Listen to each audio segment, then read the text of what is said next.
Okay, so Bayo 3. Then we got Kirby Automata, which, Yep.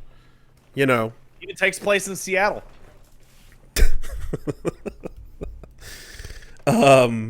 I like.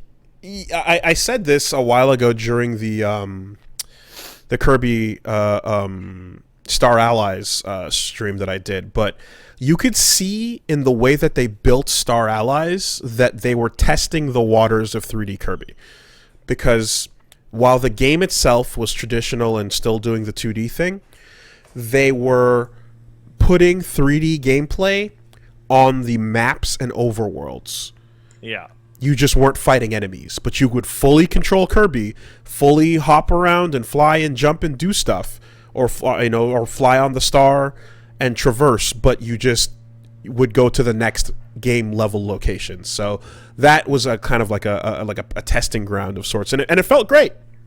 It definitely felt like, they figured that out. Of course, yeah, the last boss as well, Void Termina, was a fully 3D boss fight that you got to feel. So like they let it kind of slip in their intentions that like, hey, this is what we're working on. And that also makes sense as to why Star Allies was such a celebration of the franchise, because it is the last big 2D hurrah as far as it, we can tell, especially now that there's no like separation of handheld and console, to have like there'll still be DS Kirby games or something. It's all Switch now, so probably gonna say goodbye to 2D Kirby with Star Allies. This thing. And that's a bummer. I mean, like, this game looks good. Like, it like legitimately looks like a lot better than I would have thought of like an open, free moving 3D Kirby game is. But like, Kirby's like, for as much as I've made fun of it, it has maintained a pretty rigid identity for longer than most people listening to this have been alive. Mm-hmm. And despite my pointing my finger at it and saying it is a baby game for children and idiots, those games have overwhelmingly been at least pretty good. Mm-hmm. So, like... perfect, even. No. But... I played Canvas Curse. That's not a perfect game.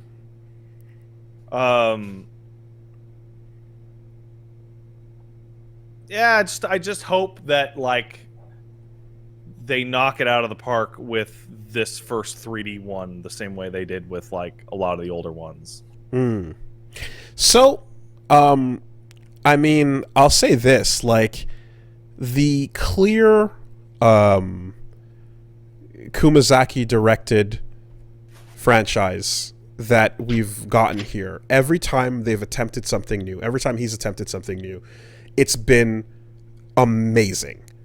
Like he's nailed it on every single one of those games for the last like fucking decade practically. I have supreme faith that this is going to be incredible.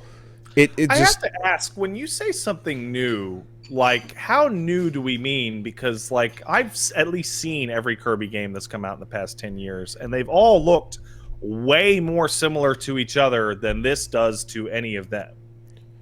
Well, so, at bare minimum, Kirby running around and fighting Wispy Woods at some point is going to be, like, a thing that you're like, oh, yeah, I know what that is. I recognize it. But... like, the stuff going on in Robobot is legitimately unique to that game. And the way, again, some of the stuff you're doing, the 3D aspects of Star Allies are, unique to that game. The friend, the subsystem as well that you're pulling in. There's a lot of stuff that is, like, built on something that was introduced in a previous game, but, like, adds a lot more complexity to it. Is some of the stuff that was going on in whatchamacallit, the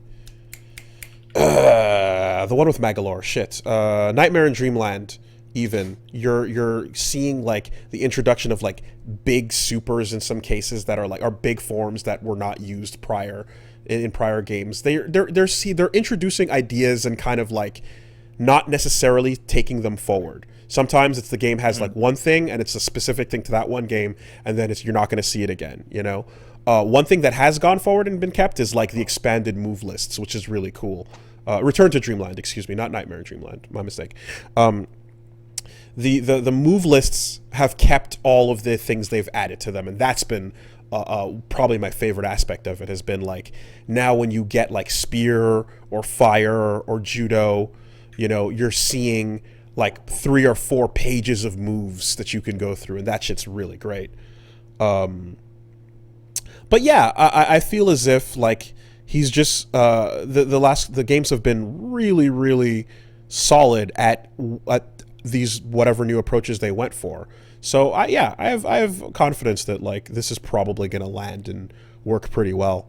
My only question is like, because it's a new style, because it's a new platform, it's a new type of game, will it have to build up the like powers and the momentum and such to get I'm gonna to the guess size? that the answer to that is yes. Yeah, is it, you know, will it have the smallest number of powers in recent years? Probably, right? It's the start of a new type. Let me ask you a question that I'm asking you in total sincerity, because if Kirby's going to be moving to the 3D openness, that that means that for the time being in the modern era, or whatever you want to call it, 2D Kirby is kind of over and done with, at least unless this one bombs or they want to do like a revival or a split series or something. If I were to say, give Kirby another shot, should I just go to Star Allies? Or is there another one that's like, this is the one? Well, there's don't just say Kirby Superstar, or because that's the one that you personally spent the most time with. That's not the reason why I say it. When you go look, if you were to go look up the like, where do I start flowcharts, you're gonna see a consensus that I feel a lot of other people agreed on. I'm going to say no, because I don't do where do I start. Because if I have to ask that question, I already know. Okay. No, I do. I'm going to play 1. Okay. So you want to know... So the thing is, when the chart and the where do I start kind of stuff comes in, and I'm taking like, you know, you're asking me personally, so obviously you're going to get some of my bias on it.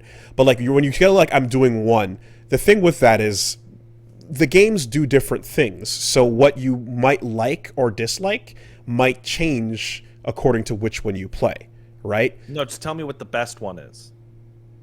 Well, Star Allies is fantastic, but Planet Robobot's fantastic too. But going back to Robobot, you'd have to get your 3DS out, which you probably don't want to do. If you played I'm not doing that. Yeah, so you'd love Star Allies if you just popped it in and played it. You'd like it. It's good. Nothing wrong with that. Star Allies is the best one. Got it. It's you know, it ain't that simple, give but that a shot. Yeah, it ain't, you know, but they do different things. That's what it is. If you like what you see there, you can go and enjoy more in other forms in other places, you know.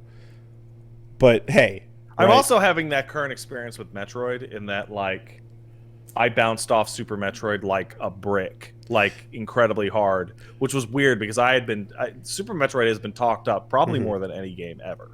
Like, it has been held up as like a holy grail. And the experience I had with that in the beginning was that I just don't like how it feels. See, but here's the other thing with this conversation, Pat, that you're doing. Which one's the best one? Steel Ball Run. Should I start there? Probably not. Got it. Steel Ball Run. Best one. I'm doing 1. Right? Like... No, I mean, it is, if I had to read only a single part of JoJo, which would you recommend? And the answer that you would give would probably be Steel Ball Run.